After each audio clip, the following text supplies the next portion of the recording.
Dia disakiti atas nama iman, ditinggalkan atas nama cinta. Saat semua memintanya diam, ia memilih bangkit dengan tenang. Ini bukan kisah balas dendam, ini kisah seorang perempuan yang memilih harga diri. Sebelum mulai ceritanya, komen dulu kalian dari kota atau negara mana. Aku pengen tahu. Jangan lupa like, subscribe, dan aktifkan lonceng, supaya channel ini makin berkembang. Perut Anissa mengeras perlahan saat bayi di dalamnya bergerak, bukan menendang, melainkan seperti menggeliat mencari ruang. Ia mengusapnya dengan telapak tangan yang dingin, menarik napas pendek, lalu panjang. Usia kehamilannya sudah masuk bulan ke-9.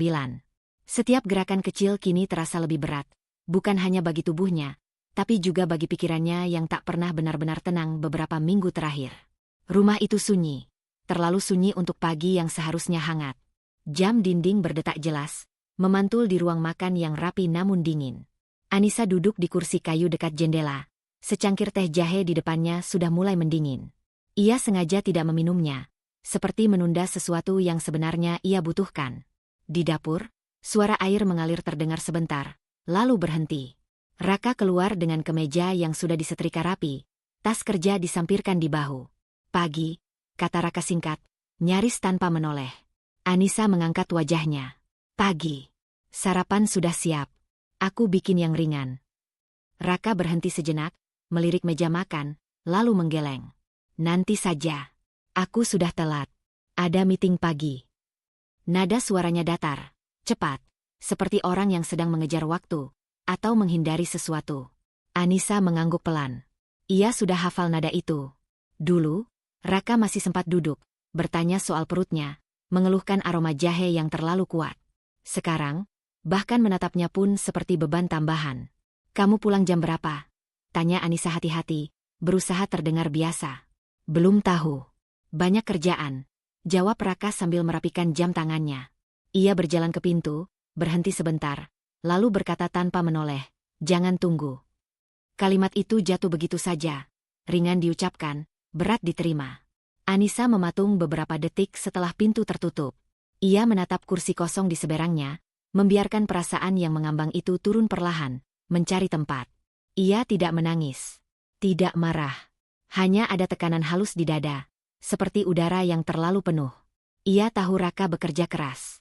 Sejak awal pernikahan, ia menerima kenyataan bahwa pekerjaan suaminya menuntut waktu dan energi. Tapi perubahan ini bukan soal jam pulang.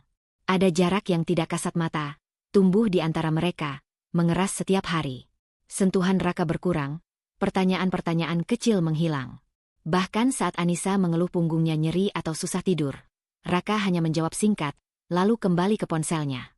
Anissa berdiri perlahan, meraih piring sarapan yang tak tersentuh. Ia membawanya ke dapur, mencuci dengan gerakan pelan. Ia tidak ingin tergesa. Dokter pernah mengingatkannya untuk menjaga emosi. Tekanan darahnya sempat naik. Tenang itu bukan pilihan, Bu, kata dokter waktu itu, tapi kebutuhan. Di ruang tengah, ponselnya bergetar. Sebuah pesan masuk dari Raka. Maaf tadi terburu-buru. Nanti aku kabari. Anissa membaca pesan itu 2 kali. Jemarinya melayang di atas layar, ingin membalas dengan sesuatu. Apa saja, tapi berhenti. Ia meletakkan ponsel kembali ke meja. Balasan itu bisa menunggu. Atau mungkin tidak perlu sama sekali. Ia melangkah ke kamar, duduk di tepi ranjang. Di sana, lipatan baju Raka tersusun rapi, seperti biasa. Tidak ada yang berubah secara fisik. Semua tampak normal. Justru itulah yang membuat Anissa merasa tidak aman. Ia menempelkan telinganya ke perutnya sendiri, seolah ingin mendengar detak lain selain pikirannya. Tenang, ya, bisiknya, entah pada bayinya atau pada dirinya sendiri. Siang menjelang tanpa banyak suara. Anissa mencoba mengalihkan pikirannya dengan melipat baju bayi yang sudah lama disiapkan. Setiap lipatan adalah harapan kecil. Setiap kain lembut adalah pengingat bahwa hidup baru akan datang, terlepas dari apapun yang terjadi di sekitarnya. Tapi bahkan kegiatan sederhana itu pun tak sepenuhnya mampu menyingkirkan kegelisahan yang menyelinap. Ia teringat beberapa malam lalu, saat Raka pulang larut dan langsung mandi tanpa bicara. Ponselnya bergetar di atas meja. Layar menyala sebentar sebelum Raka masuk kamar. Anissa tidak sempat membaca isinya, tapi nama pengirimnya bukan rekan kerja yang ia kenal. Ia mengingat betul perasaan saat itu, bukan cemburu, melainkan kebingungan.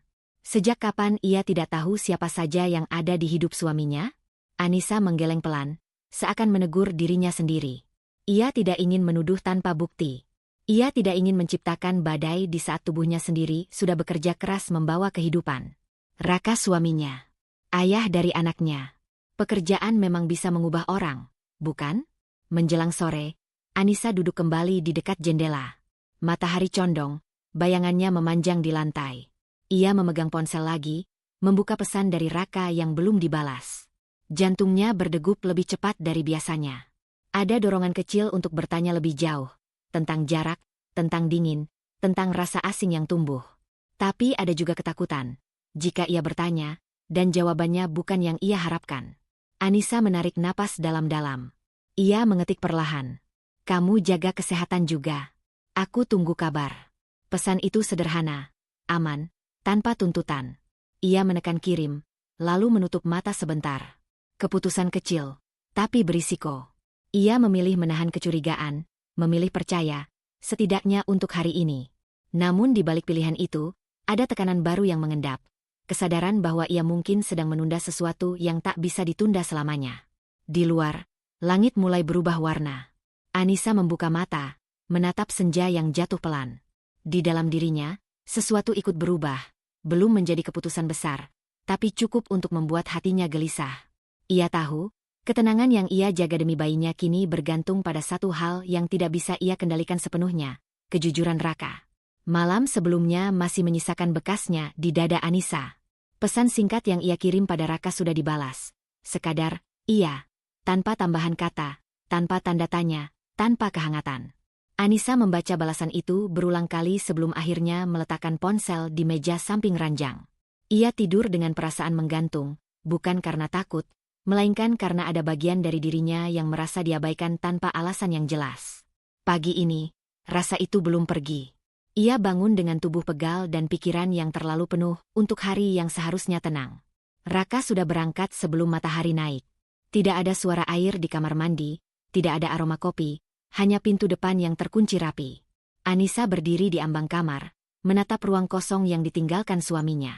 Ia mengusap perutnya pelan, seperti mencari jangkar. Bayi itu bergerak, dan untuk sesaat, Anissa merasa sedikit lebih kuat. Ia memutuskan keluar rumah.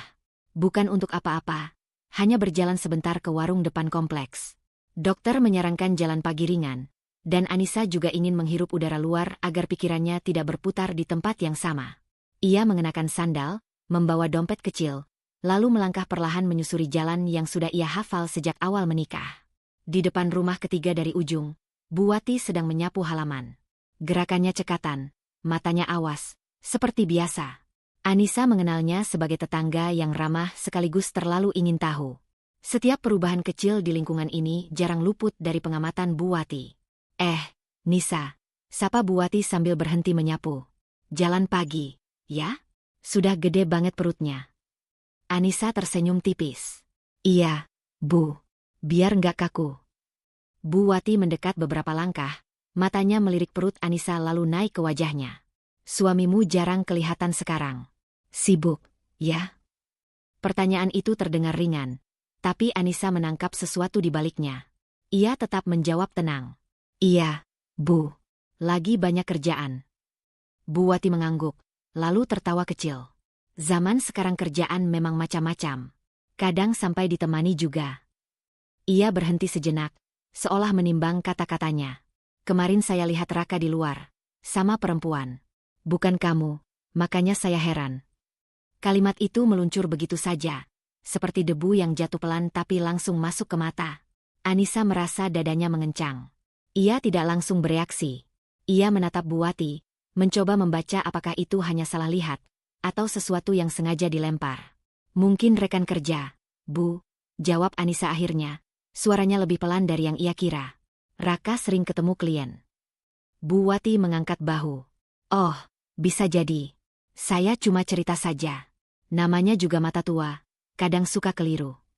Tapi sorot matanya mengatakan hal lain. Rasa ingin tahu yang belum terpuaskan. Anissa tersenyum lagi, kali ini lebih dipaksakan. Iya, Bu. Terima kasih. Ia melanjutkan langkahnya, meninggalkan Buwati yang kembali menyapu. Setiap langkah terasa lebih berat dari sebelumnya. Ucapan itu berputar di kepalanya, bercampur dengan ingatan tentang pesan-pesan singkat Raka, pulang larut, dan jarak yang semakin terasa nyata. Anissa menepuk dadanya pelan, mencoba menenangkan napasnya yang mulai tidak teratur. Di warung, ia membeli beberapa kebutuhan kecil. Penjual menyapanya ramah, bertanya soal kehamilan. Anissa menjawab seperlunya. Pikirannya tidak sepenuhnya hadir. Ia pulang dengan kantong belanja ringan, tapi beban di dadanya bertambah. Sesampainya di rumah, Anissa duduk di ruang tamu tanpa menyalakan televisi.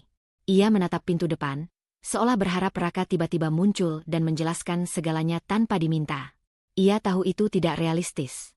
Raka bukan tipe yang menjelaskan jika tidak ditekan. Dan Anissa, setidaknya saat ini, belum siap menekan. Ia mengingat kembali wajah Buwati, nada suaranya, jeda sebelum menyebut perempuan. Tidak ada tuduhan langsung, tapi justru itulah yang membuatnya berbahaya. Prasangka yang tumbuh pelan seringkali lebih sulit dibantah daripada tuduhan terang-terangan. Anissa merasa ada luka kecil yang terbentuk, bukan karena percaya, tapi karena ia dipaksa membayangkan sesuatu yang selama ini ia hindari. Ponselnya bergetar. Pesan dari Raka. Hari ini pulang agak malam. Jangan lupa makan. Anissa membaca pesan itu sambil menggenggam ponsel erat. Ada perhatian di sana, tapi terasa seperti formalitas. Ia membalas dengan kalimat singkat, lalu meletakkan ponsel kembali. Ia berdiri, berjalan ke kamar, dan berbaring miring. Bayi itu bergerak lagi, lebih kuat. Maaf, bisiknya, air matanya menggenang tanpa jatuh. Ibu lagi belajar tenang. Sore itu, Bu Ratna menelepon, menanyakan kabarnya. Anissa menjawab baik-baik saja, memilih tidak menceritakan apa yang terjadi. Ia belum ingin suara lain masuk ke dalam kepalanya. Ia menutup telepon dengan senyum yang tidak terlihat oleh siapapun. Menjelang malam, Anissa duduk di meja makan sendirian. Ia menyiapkan piring untuk 2 orang, lalu ragu, dan akhirnya menyisihkan 1 piring kembali ke lemari. Keputusan kecil, hampir tidak berarti, tapi dadanya terasa sesak saat melakukannya. Ia menyadari bahwa ia mulai menyesuaikan diri dengan kemungkinan yang tidak pernah ia inginkan. Saat lampu rumah dinyalakan dan malam turun sepenuhnya, Anissa berdiri di depan jendela.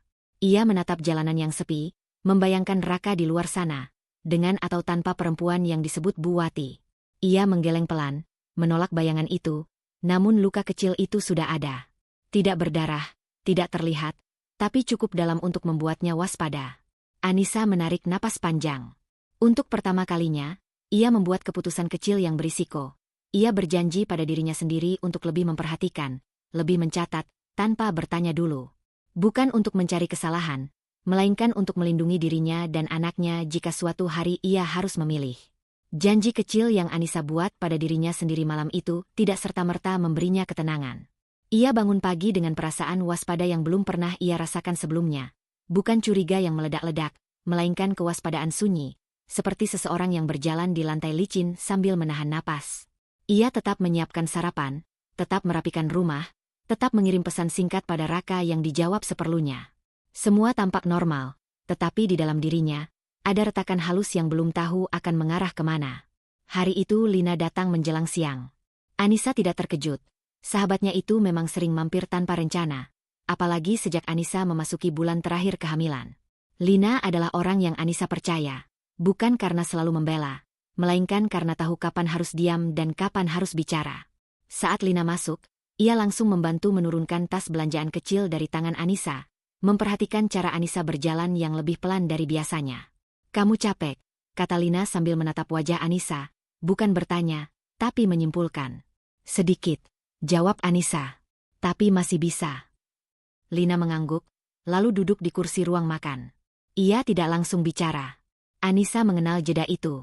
Lina selalu memberi ruang sebelum menyentuh hal-hal yang sensitif.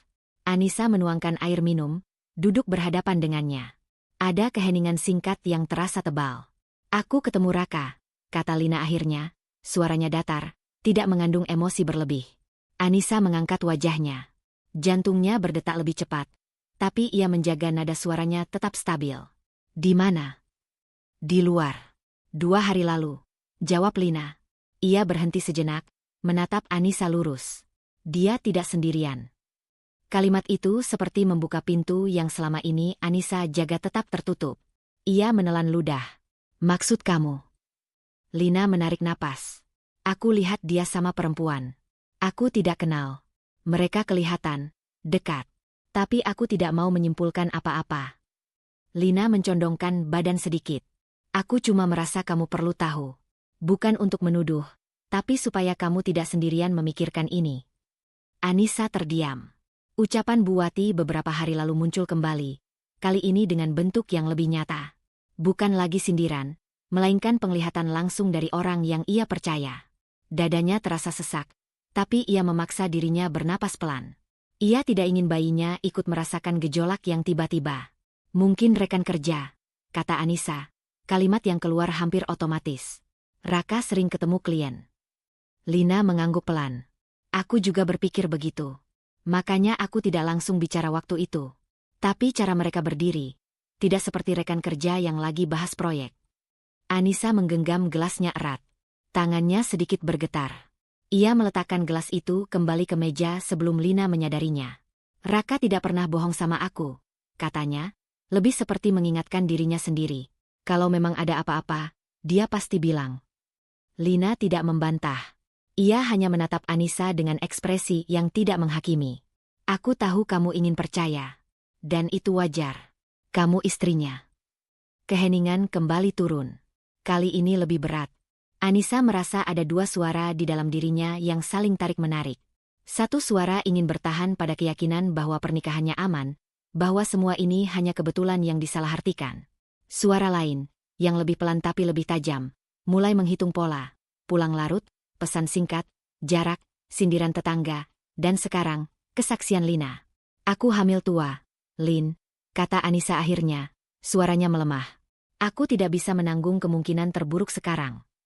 Lina mengulurkan tangan, menyentuh punggung tangan Anissa. Aku tidak minta kamu mengambil kesimpulan. Aku cuma tidak mau kamu menutup mata sepenuhnya. Anissa menarik tangannya pelan, bukan menolak, tapi membutuhkan ruang. Ia berdiri, berjalan ke jendela, menatap halaman depan. Aku memilih percaya, katanya pelan. Bukan karena aku bodoh, tapi karena kalau aku mulai meragukan tanpa bukti, aku bisa hancur sebelum apapun benar-benar terjadi. Lina berdiri di belakangnya. Percaya itu pilihan yang berani, katanya. Tapi jangan sampai kamu mengorbankan dirimu sendiri. Setelah Lina pulang, rumah kembali sunyi. Anissa duduk sendirian, memandangi lantai, membiarkan kata-kata itu mengendap. Ia menyadari bahwa kepercayaannya kini bukan lagi sesuatu yang utuh dan alami, melainkan keputusan sadar yang harus ia jaga setiap hari. Itu melelahkan. Sore menjelang, Raka mengirim pesan bahwa ia akan pulang agak malam lagi. Anissa membaca pesan itu lama. Ia hampir menanyakan dengan siapa Raka bertemu hari ini, hampir menanyakan tentang perempuan yang dilihat Lina. Tapi jari-jarinya berhenti. Ia mematikan layar ponsel tanpa membalas. Saat malam tiba dan Raka akhirnya pulang, Anissa menyambutnya dengan senyum yang ia latih seharian. Raka tampak lelah, tapi tidak gelisah. Ia makan, mandi, lalu duduk sebentar di ruang tengah. Tidak ada pembicaraan panjang. Tidak ada penjelasan. Anissa mengamati setiap geraknya, setiap nada suaranya. Tidak ada yang secara jelas salah. Dan justru itu yang membuat hatinya terasa perih. Di kamar, saat Raka tertidur lebih dulu, Anissa berbaring menatap langit-langit. Ia memilih percaya, ya. Tapi kepercayaan itu kini disertai keputusan kecil yang berisiko. Ia tidak akan menuduh, tidak akan bertanya langsung, namun ia tidak lagi menutup mata. Ia akan mengamati dalam diam, menyiapkan dirinya jika suatu hari keyakinan itu runtuh sepenuhnya. Keputusan Anissa untuk mengamati dalam diam tidak bertahan lama. Pagi itu ia bangun dengan tubuh yang lebih berat dari biasanya. Bukan karena usia kehamilan semata, melainkan karena kewaspadaan yang menggerogoti tidurnya. Raka berangkat tanpa banyak kata, seperti hari-hari sebelumnya. Anissa menatap punggung suaminya yang menjauh dengan perasaan yang tidak lagi sepenuhnya percaya, namun masih berusaha bertahan pada harapan bahwa ia tidak sedang bersiap menghadapi sesuatu yang akan merobek hidupnya. Siang berjalan lambat. Anissa berusaha mengisi waktunya dengan hal-hal kecil.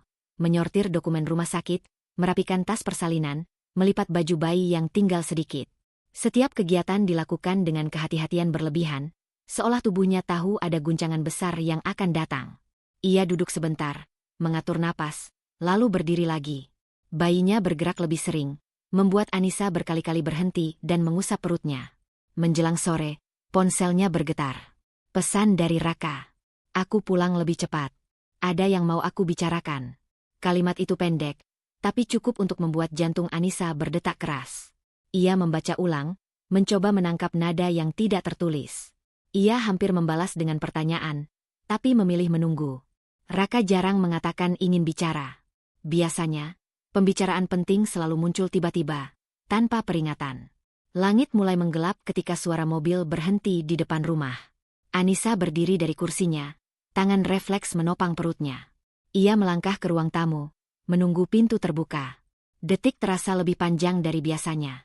Pintu terbuka. Raka masuk lebih dulu. Wajahnya tegang, rahangnya mengeras. Di belakangnya, seorang perempuan melangkah masuk dengan ragu. Perempuan itu berhenti beberapa langkah dari pintu, berdiri kaku, kedua tangannya saling menggenggam. Anissa mengenali wajah itu tanpa perlu pengenalan. Wajah yang pernah ia bayangkan, wajah yang selama ini hanya ada dalam dugaan. Mari masuk, kata Raka singkat pada perempuan itu, lalu menutup pintu.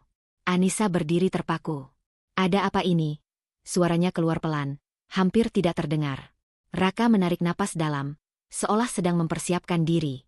Anissa, ini Maya. Perempuan itu menunduk sedikit. Saya Maya, katanya pelan.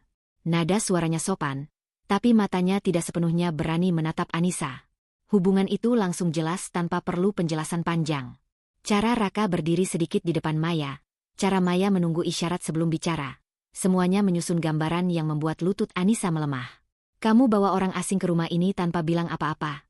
Tanya Anissa, suaranya bergetar meski ia berusaha tetap tenang. Raka menghela napas. Dia bukan orang asing. Ia berhenti sejenak, lalu berkata dengan nada yang dibuat stabil. Kami sudah menikah. Secara siri. Kata-kata itu jatuh seperti benda keras ke lantai. Anissa merasa dunia di sekelilingnya menghilang sejenak. Suara detak jam dinding terdengar sangat keras, seperti memukul-mukul kepalanya. Ia meraih sandaran kursi terdekat, berusaha tidak jatuh. Menikah? Anissa mengulang pelan. Kamu menikah saat aku hamil. Raka mengangguk. Aku tidak bermaksud menyakitimu. Aku melakukannya karena merasa ini jalan yang paling benar. Benar.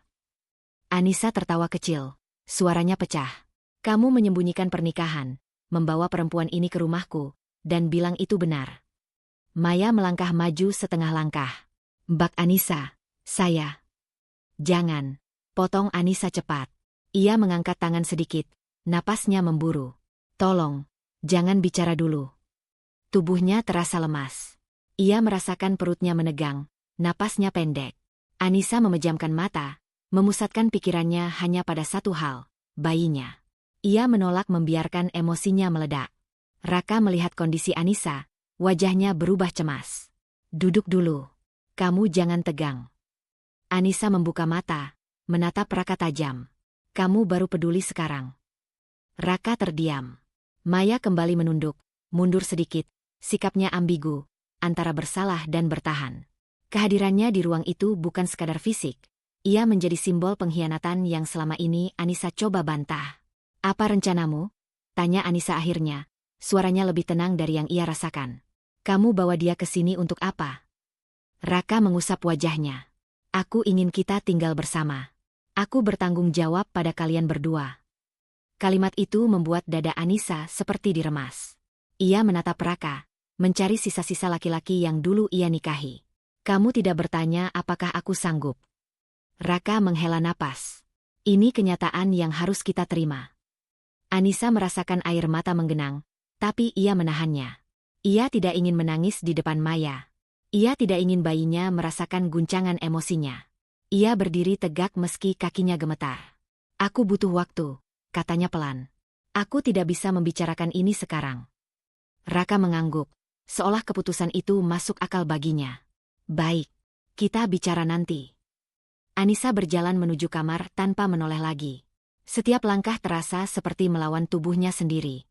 Di dalam kamar, ia menutup pintu, bersandar di baliknya, dan akhirnya membiarkan air mata jatuh, tanpa suara, tanpa isak. Ia mengusap perutnya berulang kali, berbisik agar bayinya tetap tenang. Di balik tangis yang ia tekan, Anissa menyadari tekanan batin baru yang lebih berbahaya. Ia kini tahu kebenaran, dan pilihan-pilihan yang harus ia ambil ke depan tidak lagi sekadar soal percaya atau tidak, melainkan soal bertahan atau melindungi dirinya dan anaknya dari kehancuran yang lebih besar. Anissa tidak benar-benar tidur malam itu. Tubuhnya berbaring, matanya terpejam, tetapi pikirannya terjaga, terjepit di antara napas yang dijaga agar tetap teratur dan detak jantung yang menolak tenang. Setiap kali bayinya bergerak, Anissa menahan diri agar tidak ikut bergetar. Tangis semalam masih menyisakan perih di dadanya, tapi pagi memaksanya bangun dengan wajah yang harus tampak biasa. Ia tahu, hari ini bukan hari untuk rapuh. Ketika Anissa keluar kamar, rumah itu tidak lagi terasa miliknya. Di ruang makan, Maya sudah ada. Perempuan itu mengenakan pakaian sederhana, rambutnya diikat rapi, seperti tamu yang ingin meninggalkan kesan baik. Di hadapannya tersaji sarapan yang biasa Anissa siapkan, nasi hangat, telur, dan teh. Pemandangan itu membuat Anissa berhenti sejenak di ambang pintu. "Selamat pagi, Mbak Anissa," sapa Maya lembut. Senyumnya tipis, nyaris sopan berlebihan. "Maaf, saya bangun agak pagi. Raka bilang Mbak sedang butuh banyak istirahat, jadi saya bantu sedikit." Raka duduk di kursi, menyesap teh, seolah pemandangan itu wajar. Ia menoleh pada Anissa. "Aku pikir ini bisa meringankan kamu." Kata-kata itu menusuk lebih dalam daripada nada tinggi. Anissa menatap meja makan, lalu wajah Raka, lalu kembali ke Maya. Ada sesuatu yang bergeser di dadanya, bukan lagi sekadar sakit, melainkan rasa terasing yang tiba-tiba nyata. "Aku tidak minta dibantu," kata Anissa pelan. "Apalagi oleh orang yang baru kamu bawa ke rumah ini." Maya menunduk sedikit. "Saya tidak bermaksud melangkahi. Saya hanya ingin menunjukkan niat baik." "Niat baik." Anissa hampir tertawa. Ia memilih duduk, menjaga jarak. Bayinya bergerak pelan, seolah merasakan ketegangan yang menggantung di udara. Setelah Maya beranjak ke dapur, Raka memanfaatkan jeda itu. Ia mencondongkan badan, menurunkan suara. "Anissa, kita harus bicara serius." Anissa menghela napas. "Kemarin kamu sudah bicara cukup banyak." "Belum cukup," jawab Raka. "Kita harus menyepakati satu hal. Maya akan tinggal di sini." Kalimat itu meluncur tanpa ragu, seperti keputusan yang sudah final. Anissa menatap Raka lama. "Itu bukan kesepakatan. Itu perintah." Raka mengerutkan kening. "Aku melakukan ini demi keadilan. Demi agama. Aku punya tanggung jawab pada kalian berdua." "Keadilan." Anissa mengulang, suaranya bergetar tipis. "Kamu bicara keadilan padaku setelah kamu menyembunyikan pernikahan, setelah kamu membawanya ke rumah ini tanpa izin." Raka menghela napas panjang, ekspresinya berubah menjadi defensif. "Jangan memelintir. Ini sudah terjadi. Kita harus bersikap dewasa." Kata dewasa membuat Anissa menggenggam ujung meja. "Yang tidak dewasa itu kamu. Kamu mengatur hidupku seolah aku tidak punya perasaan." Maya kembali dengan piring tambahan, berhenti ketika merasakan ketegangan. "Kalau kehadiran saya membuat Mbak Anissa tidak nyaman, saya bisa menyesuaikan diri," katanya pelan. "Saya tidak ingin merebut apapun." Anissa menatapnya tajam. "Kamu sudah merebut, tanpa perlu berkata apa-apa." Maya tersenyum kecil, senyum yang tampak sabar, tapi tidak mundur. "Saya hanya menjalani peran yang sudah ditetapkan." Kalimat itu menegaskan posisinya. Maya tidak datang sebagai tamu sementara. Ia datang sebagai bagian dari rumah ini. Raka berdiri, menutup percakapan. "Anissa, pikirkan bayimu. Jangan membuat suasana tegang." Anissa berdiri perlahan, tubuhnya sedikit oleng. "Justru karena bayiku, aku tidak bisa pura-pura." Ia masuk ke kamar, menutup pintu dengan hati-hati. Di balik pintu, ia bersandar, menarik napas pendek-pendek. Rumah ini, yang dulu menjadi tempatnya merasa aman, kini berubah menjadi ruang asing yang memaksanya berjalan hati-hati di atas perasaannya sendiri. Siang itu, Maya mulai menata barang-barangnya di sudut rumah. Tidak banyak, tapi cukup untuk meninggalkan jejak. Anissa mengamati dari kejauhan, memilih diam. Setiap kali Maya menyapa dengan nada lembut, Anissa menjawab seperlunya. Kesopanan itu terasa palsu, seperti lapisan tipis yang menutupi persaingan sunyi. Raka beberapa kali menegaskan ulang soal keadilan dan tanggung jawab, seolah kata-kata itu cukup untuk menutupi luka yang ia ciptakan. Anissa mendengarkan, tapi tidak lagi membalas. Ia menyadari bahwa melawan dengan emosi hanya akan melelahkannya. Namun diam pun bukan tanpa harga.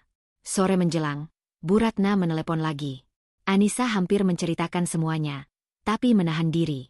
Ia belum siap menerima nasihat, belum siap mengakui bahwa ia kalah di rumahnya sendiri. Ia menutup telepon dengan alasan lelah. Malam turun. Anissa duduk di tepi ranjang, menatap perutnya yang membesar. Ia merasa sendirian, meski rumah itu kini berisi lebih banyak orang. Tekanan batinnya berubah bentuk, dari syok menjadi rasa terpojok. Ia tidak lagi sekadar terluka, ia mulai kehilangan ruang. Untuk pertama kalinya, sebuah pikiran berbahaya muncul. Bagaimana jika ia tidak bisa bertahan di rumah ini? Pikiran itu belum menjadi keputusan, tapi cukup kuat untuk membuat Anissa menyadari bahwa menerima Maya tinggal bersama bukan sekadar soal kompromi, melainkan awal dari penghapusan dirinya sendiri jika ia terus diam. Malam itu berakhir tanpa percakapan. Anissa berbaring membelakangi Raka, sementara dari ruang lain terdengar langkah Maya yang sengaja diperlambat, seolah ingin memastikan keberadaannya diakui. Pikiran Anissa berputar, bukan lagi pada kejadian itu sendiri, melainkan pada perasaan kehilangan yang lebih dalam. Ia tidak hanya kehilangan kepercayaan, tetapi juga tempat berpijak di rumahnya sendiri. Saat fajar menyelinap melalui celah tirai, Anissa bangun dengan kepala berat dan dada yang sesak, seolah napasnya harus melewati lapisan demi lapisan beban. Ia berjalan ke dapur dengan langkah pelan. Maya sudah lebih dulu di sana, menyeduh teh. Raka duduk di meja, membaca sesuatu di ponselnya. Tidak ada sapaan. Tidak ada pertanyaan tentang bagaimana perasaan Anissa pagi itu. Ia mengambil air putih, meneguknya perlahan untuk menenangkan mual yang datang tiba-tiba. Ketika bel rumah berbunyi, Anissa terkejut. Suara itu terdengar seperti penanda, bukan sekadar tamu. Raka mengangkat wajah. Siapa pagi-pagi begini? Anissa menoleh ke arah pintu. Hatinya berdebar. Entah kenapa, ia merasa tahu. Ia berjalan mendahului Raka, membuka pintu. Di ambang pintu berdiri Bu Ratna, ibunya, dengan tas kecil di tangan dan wajah yang langsung berubah saat melihat kondisi Anissa. "Kamu kenapa?" tanya Bu Ratna tanpa basa-basi. Matanya menyapu wajah Anissa yang pucat, matanya yang sembab. Anissa ingin menjawab baik-baik saja, seperti biasanya. Tapi kata-kata itu tersangkut. Ia hanya menggeleng pelan dan mempersilakan ibunya masuk.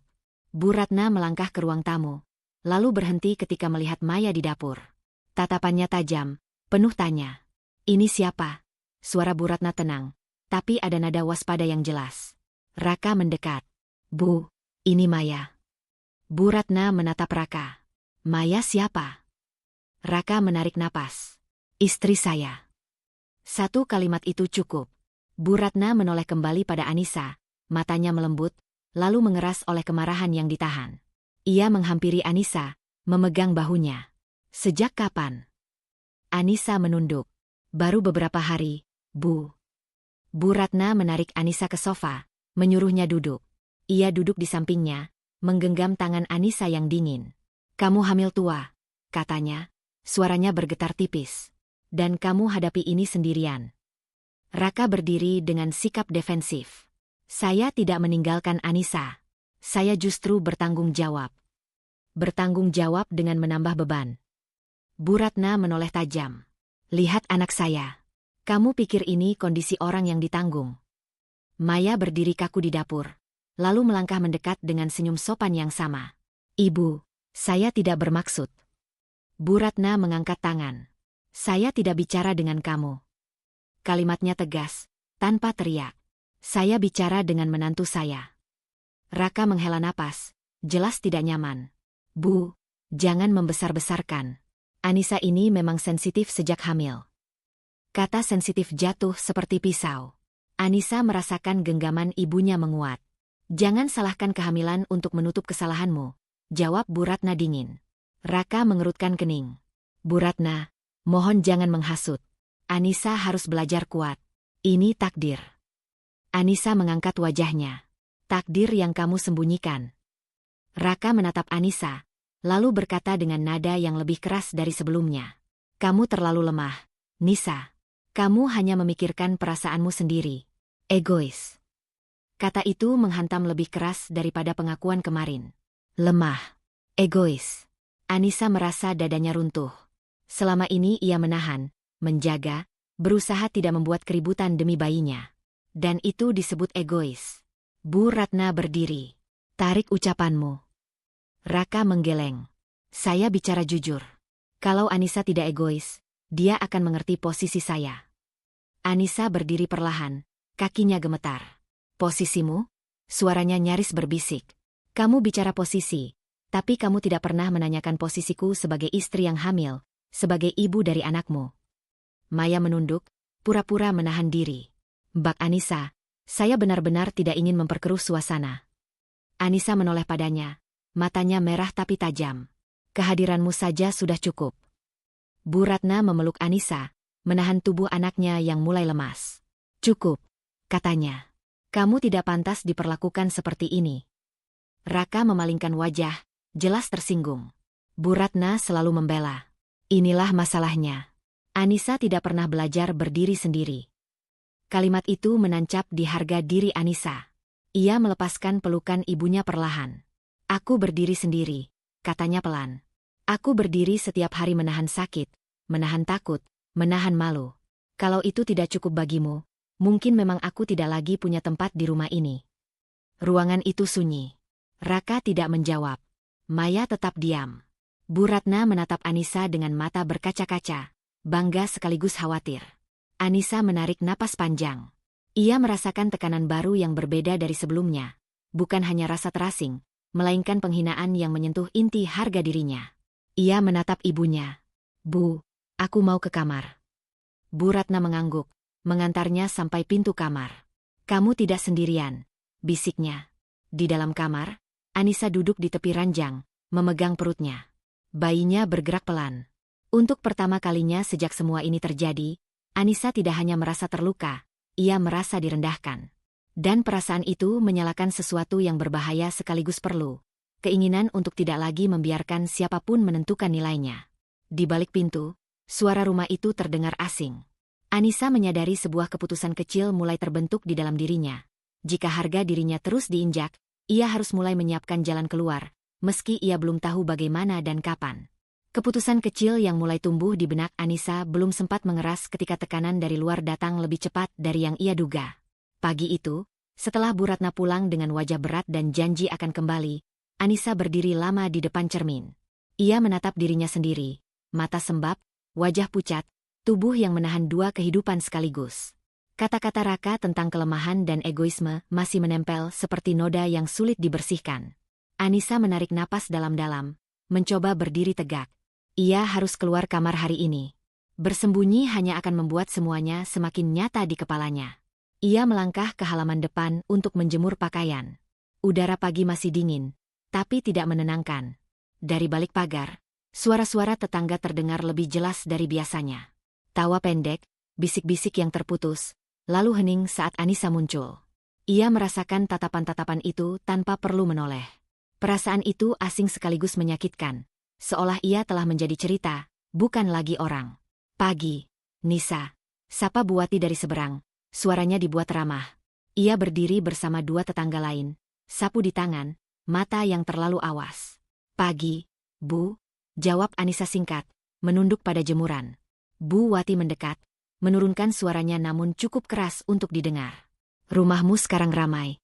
Ya, saya lihat ada perempuan lain keluar masuk. Anissa menegang. Jemarinya berhenti sejenak sebelum kembali menggantung kain. Saudara, katanya pendek. Oh, Bu Wati mengangguk pelan, lalu tersenyum tipis. Soalnya orang-orang bertanya. Katanya suamimu baik sekali, bisa adil. Kata adil kembali muncul, kali ini dari mulut yang berbeda, dengan nada yang lebih licin. Anissa merasakan panas menjalar ke wajahnya. Ia ingin membantah, ingin menjelaskan bahwa keadilan yang dibicarakan itu berdiri di atas kebohongan. Tapi mulutnya kering. Ia hanya mengangguk, lalu masuk ke rumah tanpa menoleh lagi. Di dalam, Maya sedang menyapu ruang tamu. Ketika melihat Anissa, ia berhenti. Mbak, ada apa? Tanyanya dengan nada peduli yang terasa dipelajari.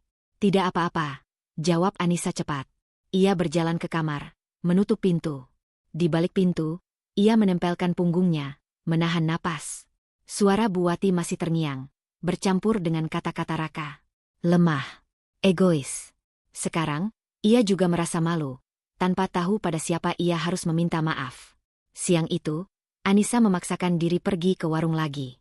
Ia tidak ingin hidupnya mengecil hanya karena tatapan orang. Namun setiap langkah terasa seperti berjalan di bawah sorot lampu. Ia menangkap potongan percakapan, nama Raka disebut, lalu namanya sendiri, disusul tawa kecil yang buru-buru dihentikan saat ia lewat. Anissa membeli apa yang perlu dibeli, membayar cepat, dan pulang dengan kepala tertunduk.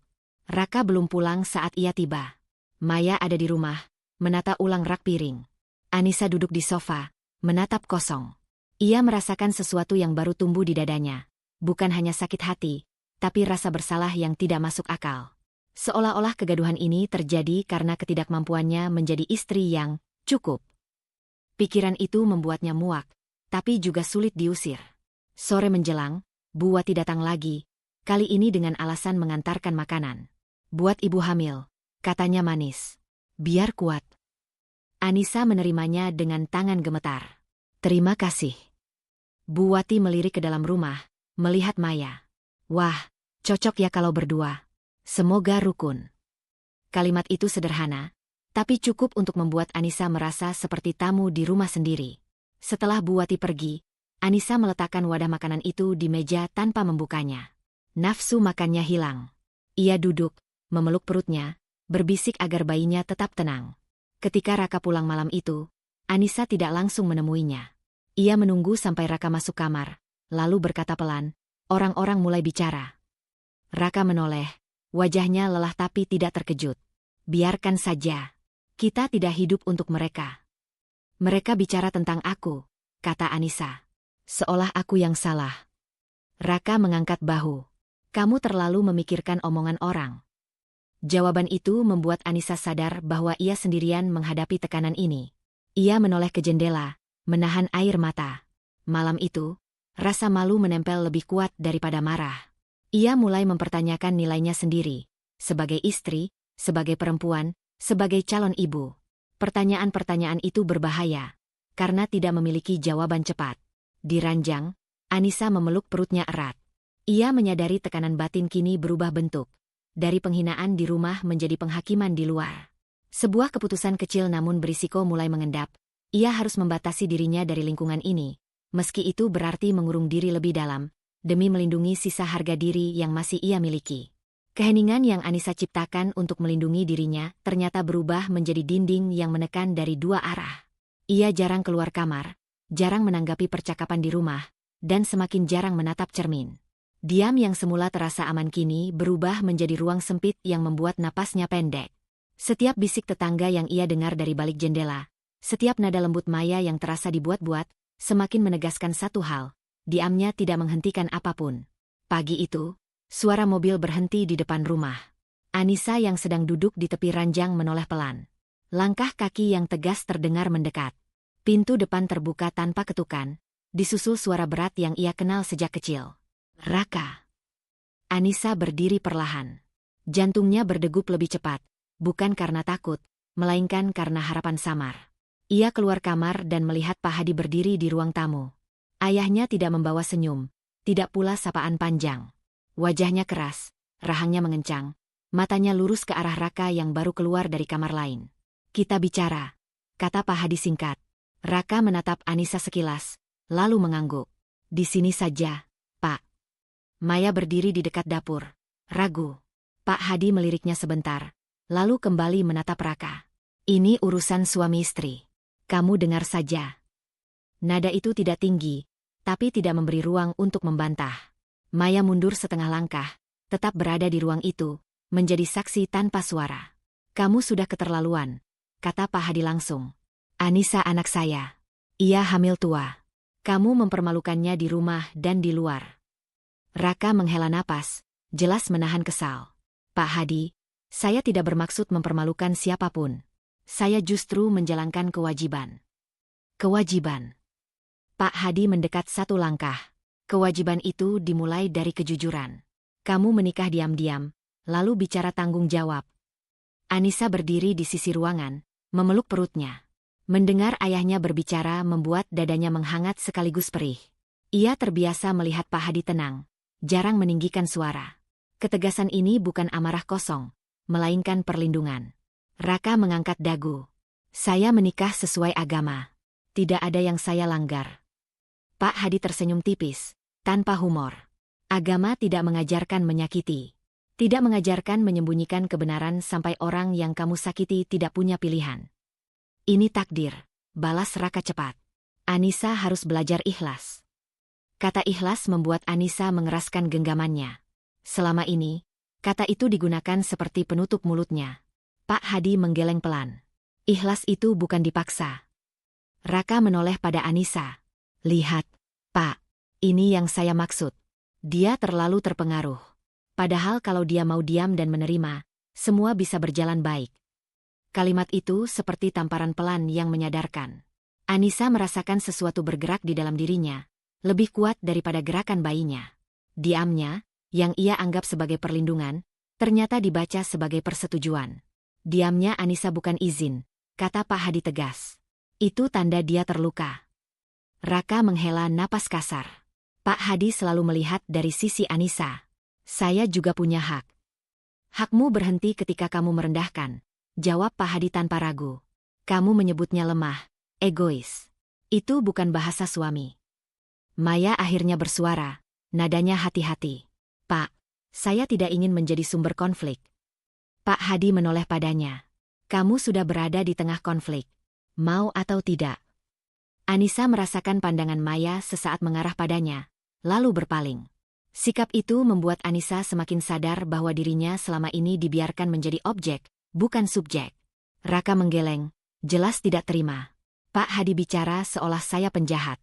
Saya hanya mengikuti ajaran. Pak Hadi menatapnya lama. Jangan berlindung di balik agama untuk menutup ego. Ruangan itu hening.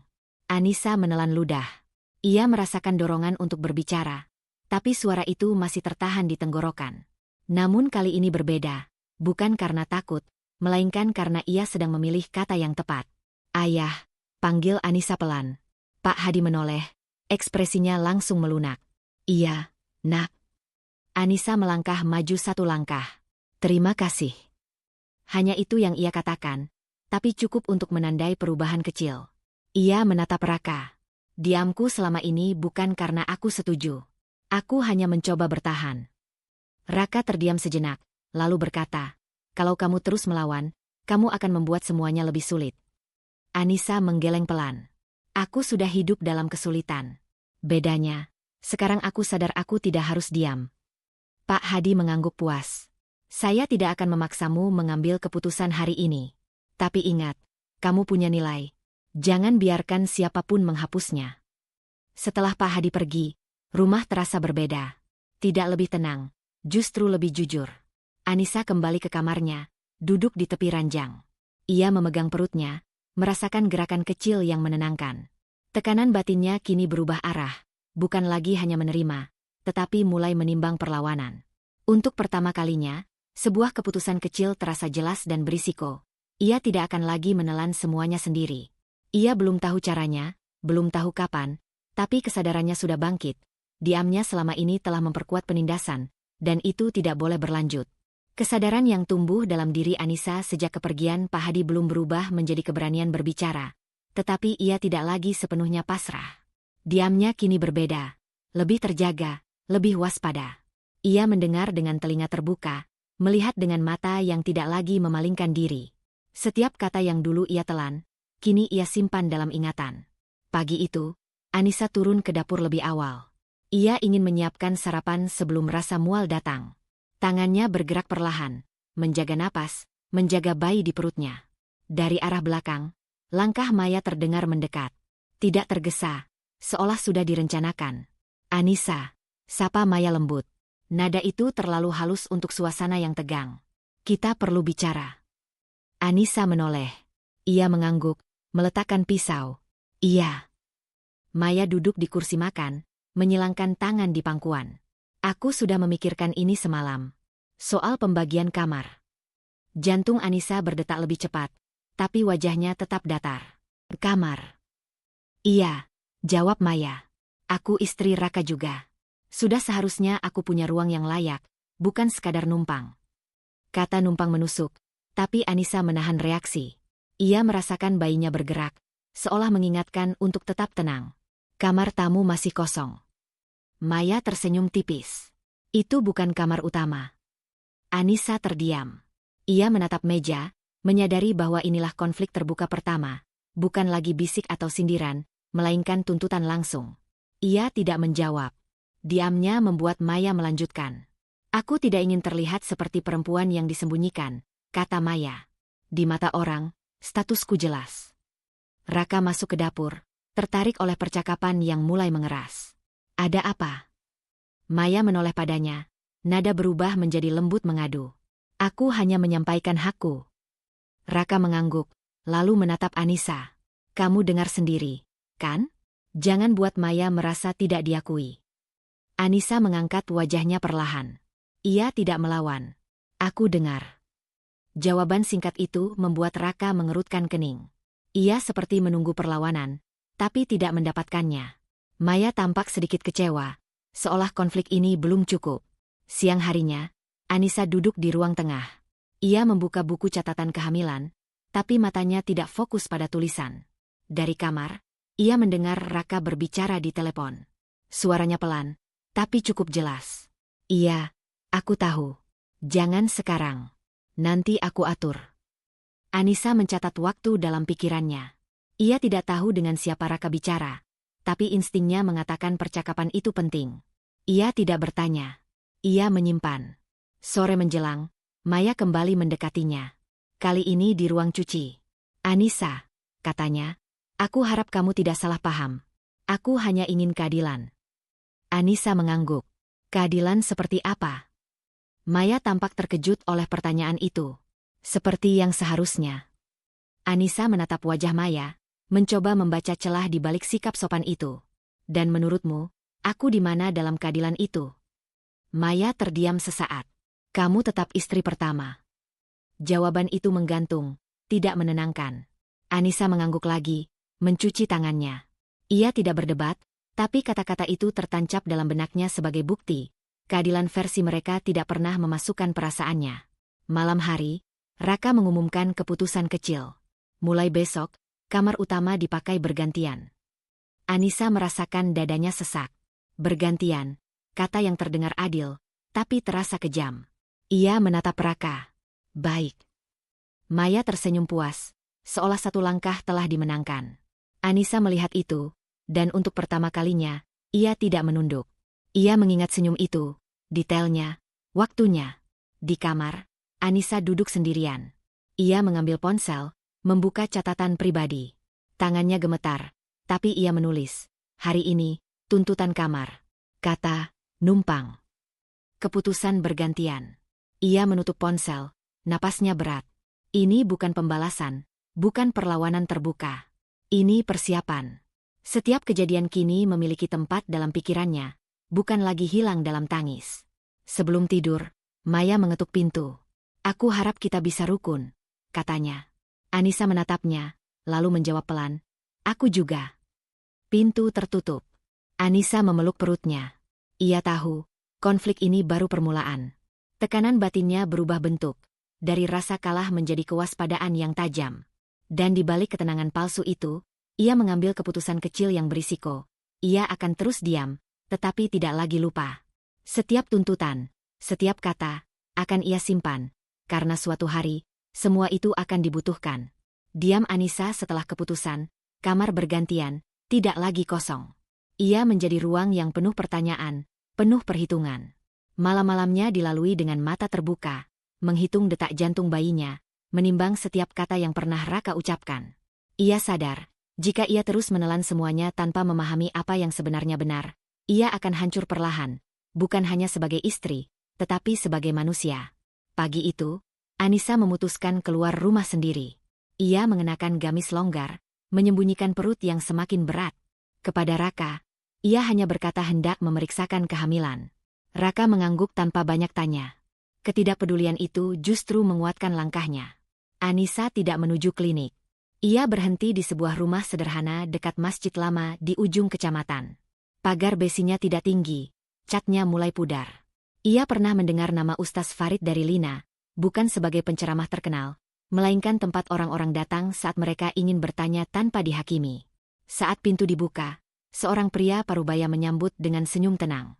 "Silakan," katanya, tanpa menatap lama. Nada suaranya datar, tidak menilai.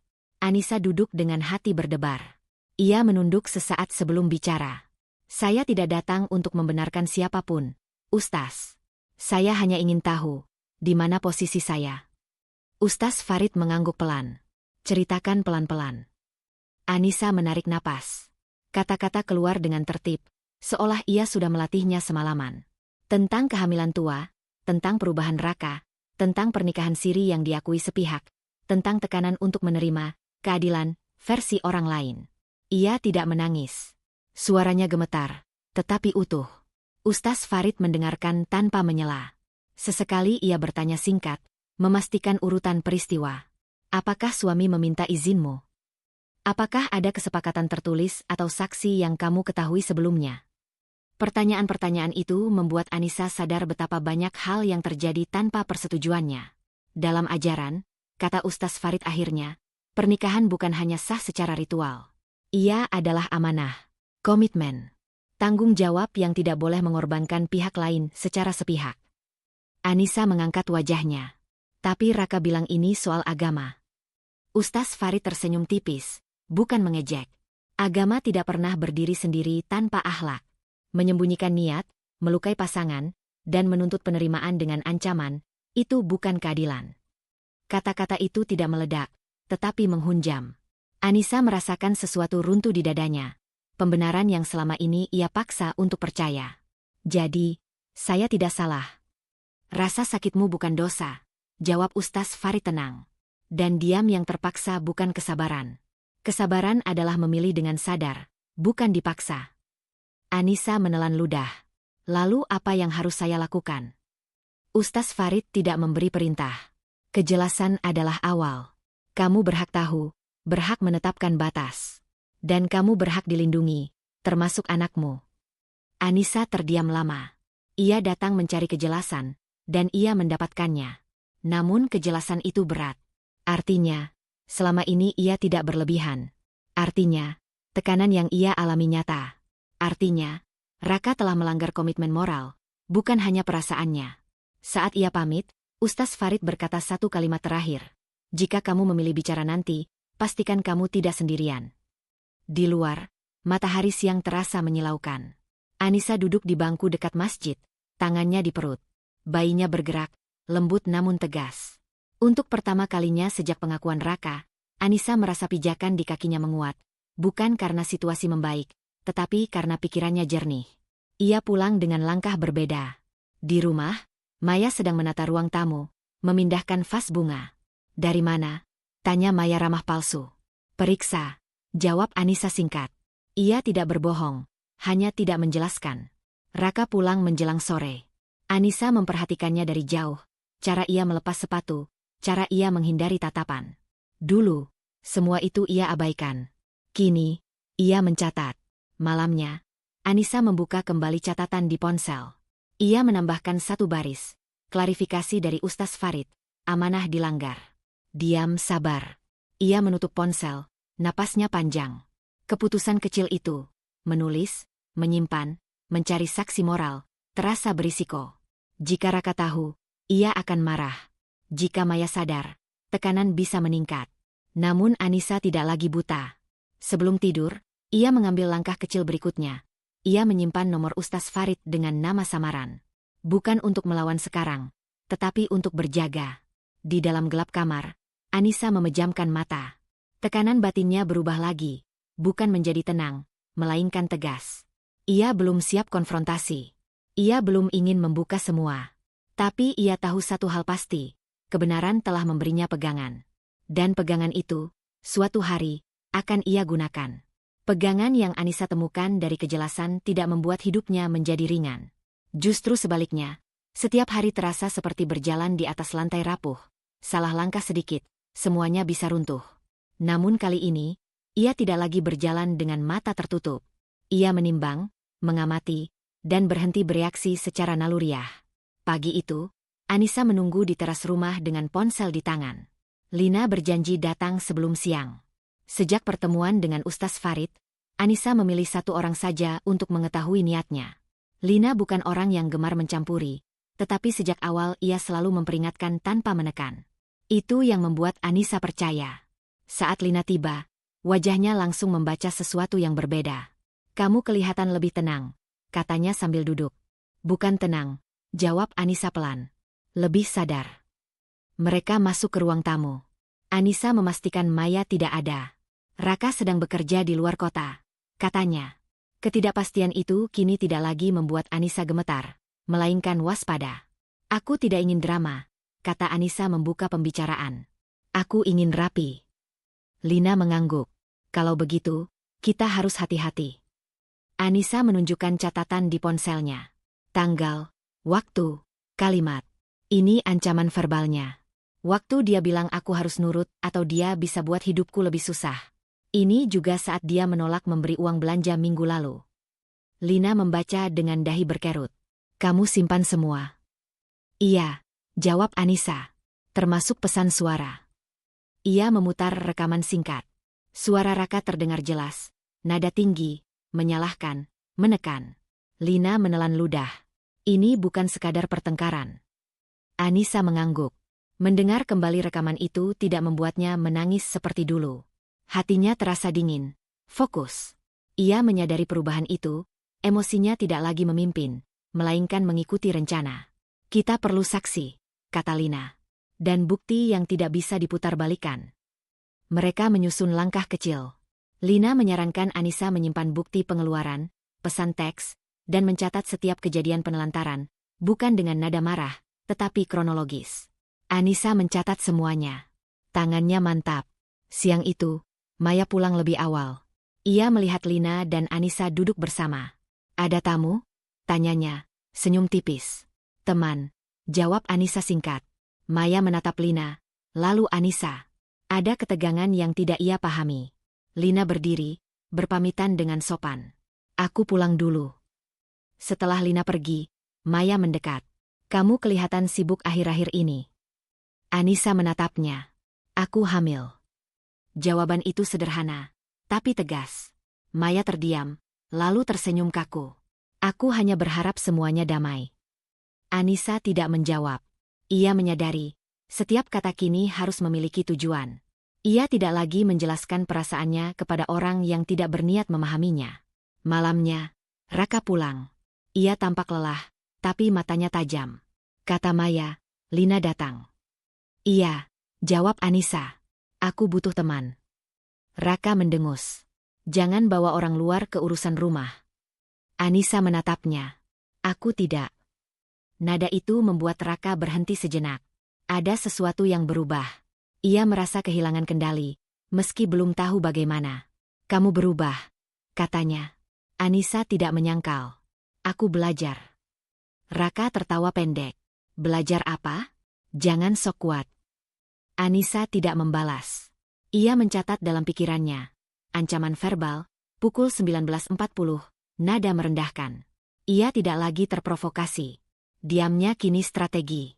Di kamar, Anissa mengirim pesan singkat pada Lina. "Sudah terjadi. Aku catat." Lina membalas cepat. "Teruskan. Jangan sendirian." Menjelang tidur, Anissa membuka kembali rencana kecil yang mereka susun. Ia menuliskan tujuan, bukan pelampiasan. Keamanan, kejelasan, perlindungan anak. Tekanan batinnya meningkat, tetapi arahnya berubah. Bukan lagi rasa malu atau takut, melainkan kewaspadaan terhadap risiko. Ia tahu, jika langkah ini diketahui terlalu cepat, Raka bisa bereaksi keras. Maya bisa memutarbalikkan keadaan. Lingkungan bisa kembali menyudutkan. Namun Anissa telah memilih jalan ini. Jalan tanpa emosi berlebihan, tanpa teriakan. Jalan yang sunyi, tetapi terukur. Sebelum memejamkan mata, ia menyimpan satu keputusan kecil yang berbahaya. Mulai besok, ia akan merekam setiap percakapan penting. Bukan untuk menyerang, tetapi untuk melindungi diri. Keputusan itu membuat dadanya sesak, bukan karena takut, tetapi karena ia sadar. Ia telah melangkah terlalu jauh untuk kembali berpura-pura tidak tahu. Keputusan yang Anissa simpan rapat selama beberapa hari akhirnya menemukan waktunya sendiri. Bukan karena situasi membaik, melainkan karena tekanan telah mencapai titik yang tidak lagi bisa ditunda. Pagi itu, setelah malam yang diisi suara Raka membanting pintu dan Maya menangis tertahan di kamar seberang, Anissa bangun dengan tubuh berat namun pikiran jernih. Tidak ada air mata. Tidak ada ragu. Ia berangkat bersama Lina. Tidak banyak kata di perjalanan. Hanya bunyi kendaraan dan napas Anissa yang dijaga tetap teratur. Setiap guncangan kecil mengingatkannya pada bayi di perutnya. Alasan yang tidak bisa lagi ia kompromikan. Gedung itu tidak besar, tidak juga mengintimidasi. Anissa duduk di kursi tunggu dengan map coklat di pangkuannya. Di dalamnya, catatan kronologis, salinan pesan, rekaman suara, bukti penelantaran. Semua tersusun rapi. Tangannya sempat gemetar saat memegang map itu, bukan karena takut, tetapi karena ia sadar. Setelah ini, tidak ada jalan mundur yang aman. Petugas menerima laporannya dengan nada profesional. Pertanyaan diajukan satu persatu. Anissa menjawab tanpa berlebihan, tanpa emosi meledak. Ia menjelaskan tekanan psikis yang dialaminya, ancaman verbal, kontrol, penelantaran di masa kehamilan. Kata-kata itu dulu sulit ia ucapkan, kini keluar sebagai fakta. Selesai. Tanda tangan. Stempel. Saat Anissa berdiri, kakinya terasa ringan sekaligus lemah. Lina memegang lengannya. "Kamu kuat," katanya singkat. Anissa tidak menjawab. Ia tahu kekuatan bukan perasaan, melainkan tindakan yang sudah terlanjur diambil. Kabar itu tidak lama berdiam. Sore hari, Raka pulang lebih cepat dari biasanya. Wajahnya tegang, langkahnya terburu-buru. "Kamu kemana hari ini?" tanyanya tanpa basa-basi. Anissa sedang duduk di ruang tamu, menyusun pakaian bayi. Ia menoleh perlahan. "Aku mengurus sesuatu." "Apa?" Nada Raka meninggi. "Kata orang kantor, ada surat masuk." Anissa menatapnya lurus. "Aku melapor." Wajah Raka memucat. "Melapor apa?" "Tekanan psikis," jawab Anissa. Suaranya tenang, hampir datar. "Dan gugatan." Kata itu menggema di ruangan. Raka tertawa pendek, panik. "Kamu bercanda? Kamu mau bikin aib?" Anissa menggeleng. "Aku mau aman." Raka berjalan mondar-mandir. Tangannya meremas rambut. "Kamu tahu akibatnya? Kamu hancurin semuanya." "Tidak," jawab Anissa. "Aku menghentikan." Maya muncul dari kamar. Wajahnya pucat, matanya merah. "Ada apa?" Raka menoleh tajam. "Dia gila. Dia lapor." Maya menatap Anissa, lalu Raka. "Lapor apa?" "Katanya tekanan psikis," kata Raka, sinis yang dipaksakan. Maya terdiam beberapa detik. Lalu suaranya pecah, bukan ke Anissa, melainkan ke Raka. "Kamu bilang semua aman. Kamu janji aku dilindungi." Raka membalas cepat. "Ini gara-gara dia." Maya menggeleng, matanya basah. "Kamu yang janji. Kamu yang bilang tidak akan ada masalah." Pertengkaran itu pecah. Anissa menyaksikan dari kursinya, jantungnya berdetak keras. Tapi ia tidak ikut masuk. Ini bukan panggungnya. Ia hanya mencatat. Kepanikan Raka, retaknya kesetiaan Maya. "Kamu bilang aku istri sah." Suara Maya bergetar. "Sekarang aku terjebak." Raka membentak. "Diam." Anissa berdiri. "Jangan teriak." Keduanya menoleh. Untuk pertama kalinya, Raka terlihat kehilangan pijakan. "Kamu pikir ini selesai?" "Tidak," jawab Anissa jujur. "Ini baru mulai." Maya menatap Anissa dengan campuran marah dan takut. "Kamu sengaja." Anissa menggeleng pelan. "Aku bertahan." Malam itu, rumah menjadi medan dingin. Tidak ada yang makan bersama. Raka sibuk menelepon, suaranya rendah dan tergesa. Maya mengemasi barang-barangnya dengan tangan gemetar, sambil sesekali memaki Raka. Anissa mengurung diri di kamar, mendengarkan semuanya tanpa ikut larut. Tekanan batinnya berubah lagi, kini menjadi kewaspadaan penuh. Ia tahu, langkah ini berisiko. Raka bisa membalas. Lingkungan bisa semakin keras. Namun ia juga tahu, ketakutan tidak lagi menguasainya. Sebelum tidur, ponselnya bergetar. Pesan dari nomor tak dikenal. "Kita bisa bicara baik-baik. Cabut laporan itu." Anissa memandang layar lama. Jantungnya berdebar. Ia tidak membalas. Ia menyimpan pesan itu sebagai bukti tambahan. Di luar kamar, suara Raka terdengar menahan amarah. Di kamar seberang, Maya menangis tanpa suara. Anissa memejamkan mata, tangannya melindungi perut. Tekanan baru menunggu, lebih besar dan lebih berbahaya. Namun keputusan kecil berikutnya sudah ia ambil. Ia tidak akan bernegosiasi sendirian lagi. Rumah itu tidak pernah terasa sekecil ini bagi Anissa.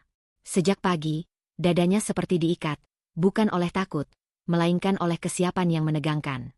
Pesan-pesan semalam masih terbayang, tawaran bicara baik-baik yang syarat ancaman.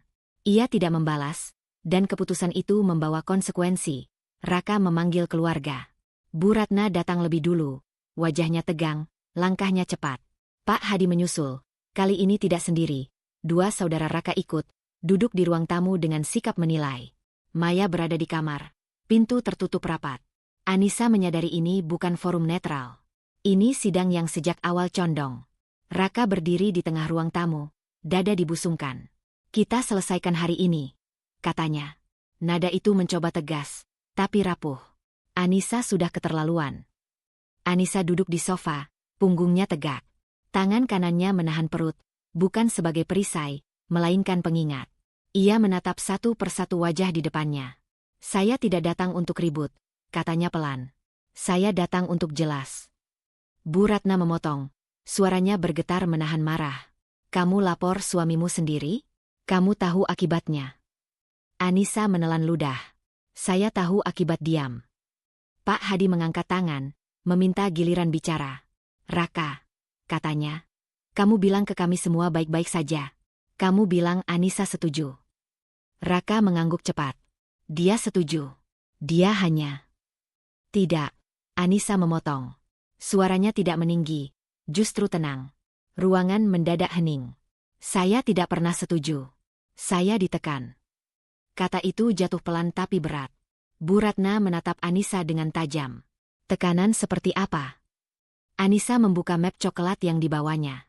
Ia tidak menaruhnya di meja sebagai pamer, hanya membukanya di pangkuan. Ancaman verbal. Penelantaran. Kontrol. Ini kronologinya. Raka melangkah maju. Kamu mau buka-bukaan di depan orang tua? Anissa menatapnya. Saya mau berhenti disalahkan. Ia tidak membacakan semuanya. Ia memilih satu. Satu rekaman singkat. Suara Raka terdengar jelas. Menekan, merendahkan, memaksa. Wajah Bu Ratna berubah. Pak Hadi memejamkan mata. Itu dipotong. Raka berseru panik. Konteksnya. Cukup. Pak Hadi memotong. Suaranya lebih keras dari biasanya. Kamu bilang ke saya kamu adil. Kamu bilang kamu bertanggung jawab. Raka tergagap. Saya berniat baik. Anissa menarik napas. Inilah momen yang ia siapkan tanpa emosi berlebihan. Niat tidak menghapus dampak, katanya. Dan agama tidak membenarkan luka yang disembunyikan. Bu Ratna berdiri. Kamu mau hancurkan keluarga? Anissa menggeleng. Saya mau menyelamatkan diri saya dan anak saya. Kata anak membuat ruangan kembali sunyi. Raka memandang perut Anissa, lalu mengalihkan pandang. Untuk pertama kalinya, wajahnya benar-benar runtuh. Ego yang selama ini ia jaga retak di hadapan orang-orang yang ia yakinkan dengan kebohongan. Pintu kamar terbuka. Maya keluar, matanya sembab. Bu, katanya pada Bu Ratna. Raka janji saya akan dilindungi. Dia bilang semuanya sudah disetujui. Bu Ratna menoleh ke Raka. Kamu bilang begitu. Raka terdiam. Detik itu, kebohongan terakhirnya terbuka tanpa perlu bukti tambahan. Maya tertawa pendek, pahit. Jadi aku hanya cerita yang kamu atur. Anissa tidak menikmati pemandangan itu. Ia merasa dingin. Kejatuhan harga diri Raka bukan kemenangan, melainkan tanda bahaya. Orang yang kehilangan kendali seringkali berusaha merebutnya kembali dengan cara apapun. Raka menatap Anissa, mata merah. Kamu puas sekarang? Anissa menggeleng. Saya tegas. Ia berdiri, meski lututnya bergetar. Saya tidak akan mencabut laporan. Saya tidak akan menyerah. Bu Ratna mendekat, suaranya lebih rendah, nyaris memohon. Pikirkan nama baik. Anissa menjawab lirih namun jelas. Saya sudah terlalu lama memikirkan itu. Pak Hadi mengangguk pelan. Raka, kamu salah. Kata itu memukul lebih keras dari teriakan. Raka melangkah mundur, duduk terhuyung. Maya menatap lantai, air mata jatuh satu-satu. Pertemuan bubar tanpa pelukan. Tanpa rekonsiliasi. Rumah kembali sunyi, tapi sunyi yang bergetar. Malam itu, Anissa mengunci pintu kamarnya. Ia menyiapkan tas kecil, dokumen, pakaian bayi, charger. Keputusan kecil namun berisiko telah diambil. Jika situasi memburuk, ia tidak akan bertahan di rumah itu sendirian. Ia menyimpan nomor Lina di layar utama. Di luar, langkah Raka mondar-mandir. Anissa memeluk perutnya, napasnya pendek. Tekanan batin mencapai puncak baru, bukan lagi soal keberanian bicara, melainkan keselamatan setelah kebenaran dibuka. Sejak konfrontasi itu, rumah tidak lagi menjadi pusat konflik. Ia berubah menjadi ruang kosong yang berbahaya.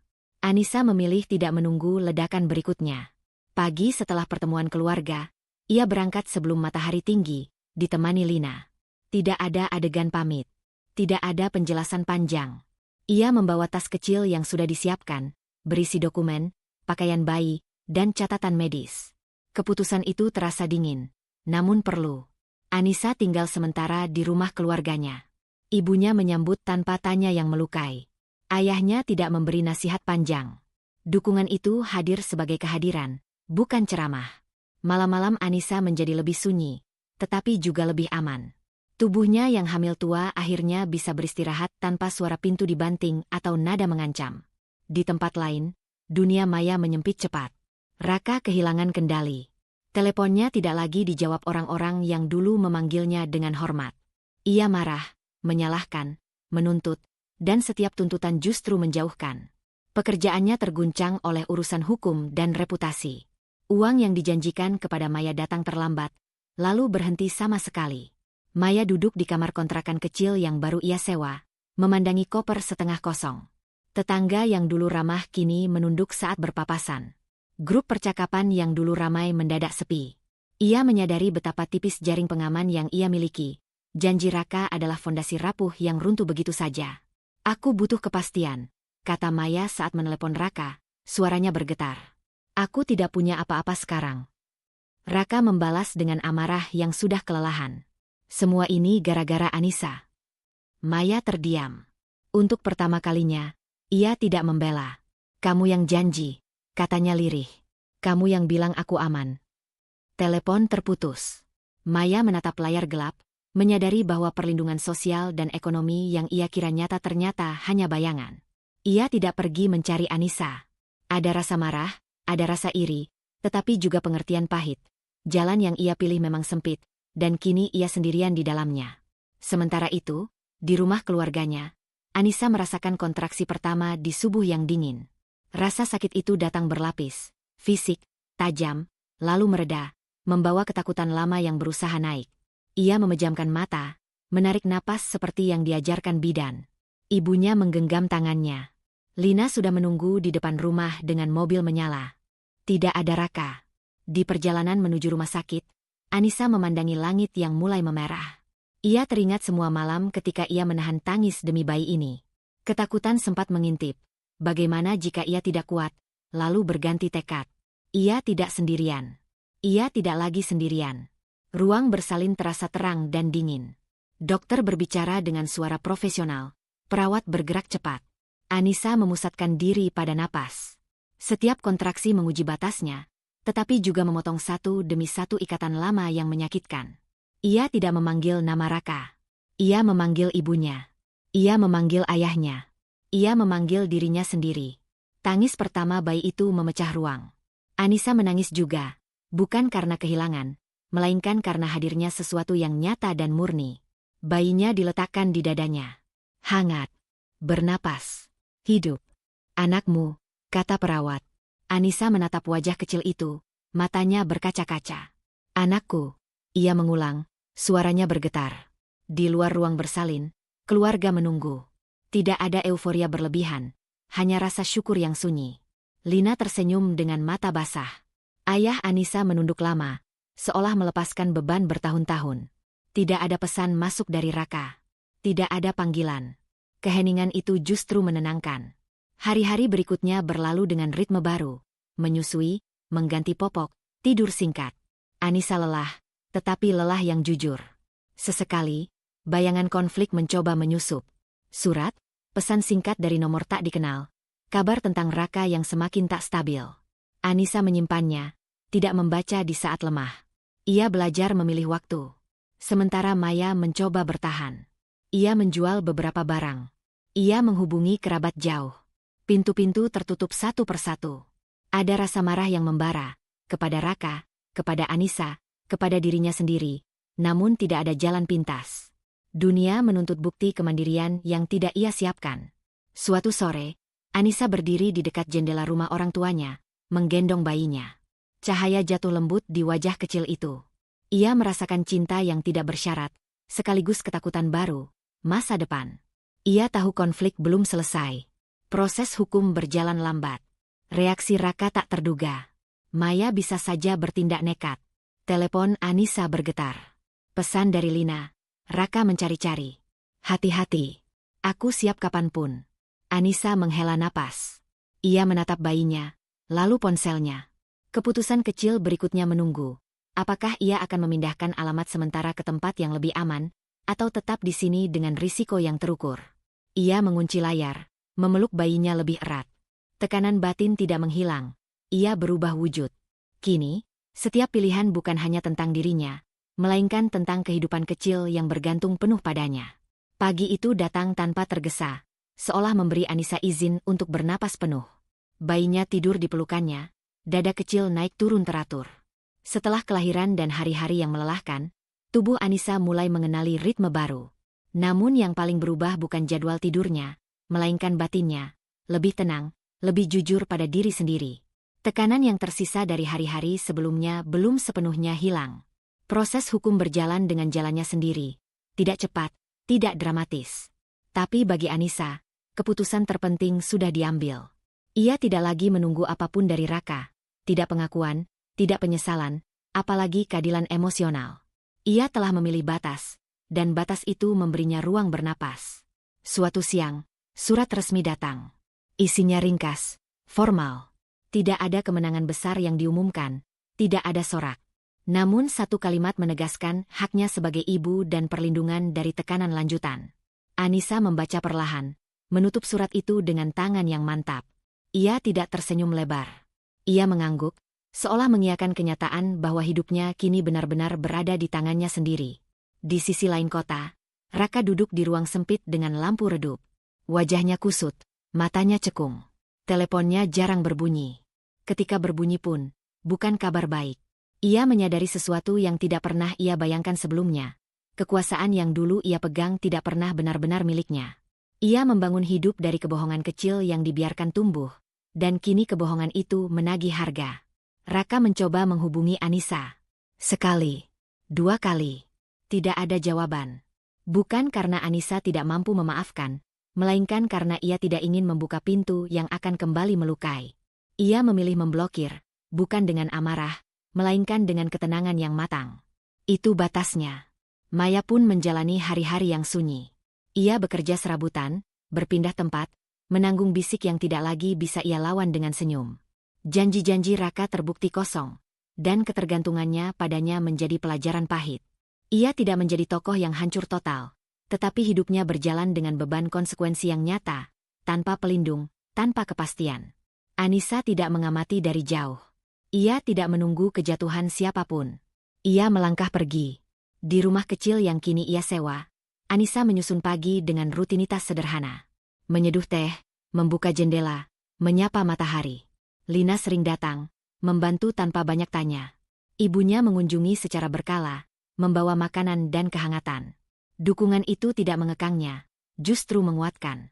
Suatu sore, Anissa membawa bayinya ke taman dekat rumah. Udara hangat, suara anak-anak lain terdengar. Ia duduk di bangku, memperhatikan dedaunan bergerak. Di sana, tanpa saksi besar, ia mengakui sesuatu pada dirinya sendiri. Ia tidak lagi merasa kalah. Ia tidak menang atas siapapun. Ia menang atas ketakutannya sendiri. Pikirannya sempat menyentuh masa lalu. Bukan untuk menyalahkan, bukan untuk mengulang luka, melainkan untuk memahami. Ia mengerti mengapa ia dulu memilih diam, mengapa ia menunda, mengapa ia menahan. Pemahaman itu tidak menghakimi. Ia menerima dirinya yang dulu sebagai bagian dari perjalanan, bukan kesalahan yang harus dihukum. Teleponnya bergetar. Pesan dari Lina. Ada peluang kerja paruh waktu yang fleksibel. Kamu tertarik? Anissa menatap layar, lalu bayinya. Jantungnya berdebar ringan. Bukan cemas, melainkan antisipasi. Ia membalas, iya. Aku siap. Keputusan kecil itu berisiko. Menata hidup sambil mengasuh bayi bukan perkara mudah. Namun ia memilihnya dengan sadar. Bukan karena terpaksa, bukan karena ingin membuktikan apapun, melainkan karena ia percaya pada kemampuannya sendiri. Malamnya, setelah bayinya tertidur, Anissa duduk sendirian. Ia menuliskan rencana sederhana di buku catatan. Jadwal kerja, tabungan kecil, waktu istirahat. Tidak ada target muluk. Tidak ada ambisi berlebihan. Yang ada hanyalah keberlanjutan. Ia teringat kata-kata yang pernah ia dengar, bahwa memaafkan bukan berarti membuka kembali pintu yang sama. Anissa memaafkan, bukan untuk Raka atau Maya, tetapi untuk dirinya sendiri. Ia melepaskan dendam karena dendam hanya akan mengikatnya pada masa lalu yang sudah ia tinggalkan. Sebelum tidur, ia mematikan lampu, memeluk bayinya. Di dalam gelap, ia merasa utuh, bukan karena hidupnya sempurna, melainkan karena ia jujur pada pilihannya. Ia tidak lagi menunggu validasi, tidak lagi berharap pada perubahan orang lain.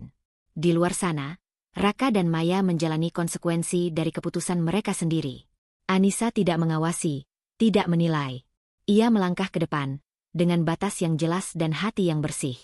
Esok hari menunggu, dengan tantangan baru, dengan risiko baru. Namun untuk pertama kalinya, Anissa menyambutnya tanpa takut. Ia adalah ibu tunggal, ya.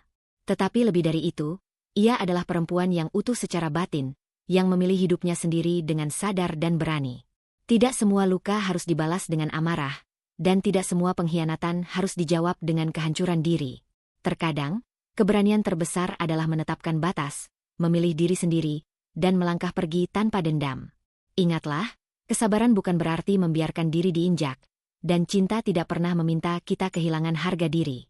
Jika suatu hubungan melukai batin dan mengancam masa depan, terutama masa depan anak, maka menjaga diri adalah bentuk tanggung jawab, bukan egoisme. Terima kasih telah mengikuti perjalanan Anissa hingga akhir. Semoga kisah ini menjadi pengingat bahwa setiap orang berhak atas hidup yang aman, bermartabat, dan jujur pada diri sendiri. Tetaplah kuat, berani memilih yang sehat untuk batin, dan percaya bahwa hidup baru selalu mungkin dimulai. Salam hangat, sampai bertemu di kisah berikutnya.